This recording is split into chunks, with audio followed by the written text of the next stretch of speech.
Hello বন্ধুরা, শুভ সকাল। তো আজকে তো রথযাত্রা, তো সবাইকে রথযাত্রার অনেক অনেক শুভেচ্ছা। তো আজকে তো রথযাত্রার উপলক্ষে বাড়িতে নিরামিষ হবে, তো আমরা ভাবলাম না একটা মন্দিরে খেতে যাই। তো আমরা কিন্তু একটা মন্দিরে আজকে দুপুরবেলা খেতে চলে এসেছিলাম, আর সেটাই তোমাদের সাথে শেয়ার করব।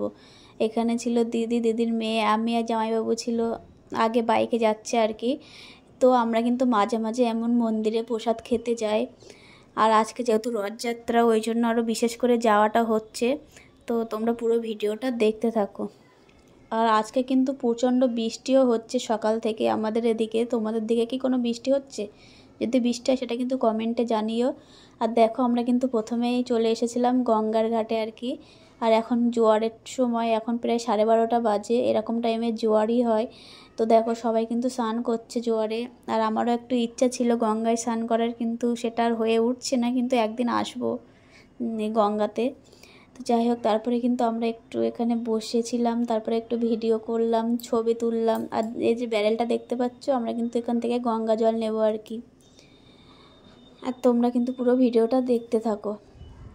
তো দেখো, আমরা কিন্তু একটু বসে টসে তারপরে আবার চলে এসেছিলাম ওই মন্দিরটায়। আর খুব মেঘও করেছিল বলে আর বেশিক্ষণ ওই গঙ্গার ধারে বসতে পারিনি। তো দেখো, আমরা কিন্তু মন্দিরে চলেও এসেছি। মন্দিরটার নাম রাঘব ভবন। তো এইখানে কিন্তু অনেকেই প্রসাদ খায় দুপুরবেলা। আর আজকে বিশেষ করে জগন্নাথ দেবের রথযাত্রা, ওই জন্য কিন্তু আরও বিশেষ করে বেশি লোক হবে। তো যাই হোক, আমরা গিয়েও দেখি এখনও পুজো শেষ হয়নি। তারপরে পুজো শেষ হওয়ার পরে কিন্তু আমাদেরকে একটু প্রসাদ দিয়েছে, আর এটা কিন্তু পাওয়া অনেক ভাগ্যের ব্যাপার। আমিও আগে ওখানে খেতে গেছি, কোনোদিনও এই প্রসাদটা পাইনি, তো আজকে পেলাম। তো যাই হোক, বৃষ্টিটাও কিন্তু চলে এসেছিলো প্রচণ্ড জোরে। তোমরা বুঝতে পারছো কিনা আমরা জানি না।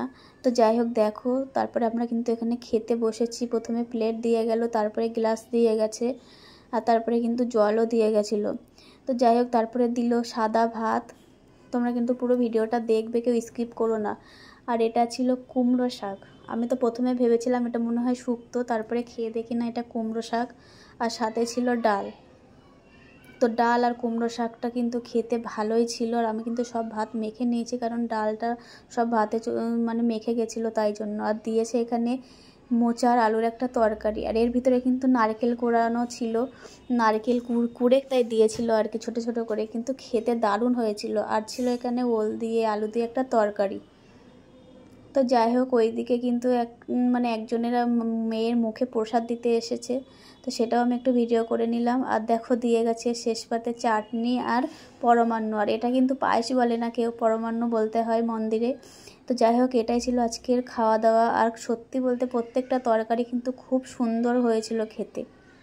আর প্রসাদ তো ভগবানেরই তো হয়, ওই জন্য মনে হয় একটু বেশি ভালো হয় খেতে। তো যাই হোক, আমরা কিন্তু একটু ঘুরে টুরে দেখছিলাম খাওয়া দাওয়ার পরে, তারপরে কিন্তু আমরা বাড়ি চলে এসেছিলাম। আর দেখো, তোমরা কিন্তু বুঝতেই পারবে কি প্রচণ্ড বৃষ্টি হয়েছে, রাস্তায় দেখো জল জমে গেছে আর কি। তো আর মন্দিরে প্রসাদ খেতে আমার তো ভালো লাগে। আর মাঝে মধ্যেই কিন্তু আমার এরকম যাওয়া হয়, যখনই আমি দিদির বাড়িতে আসি তখনই কিন্তু আমরা যাই। তো আমরা তারপরে বাড়ি চলে এসেছিলাম। ভিডিওটা যদি ভালো লাগে একটা লাইক করো, আর চ্যানেলটা সাবস্ক্রাইব করতে ভুলো না।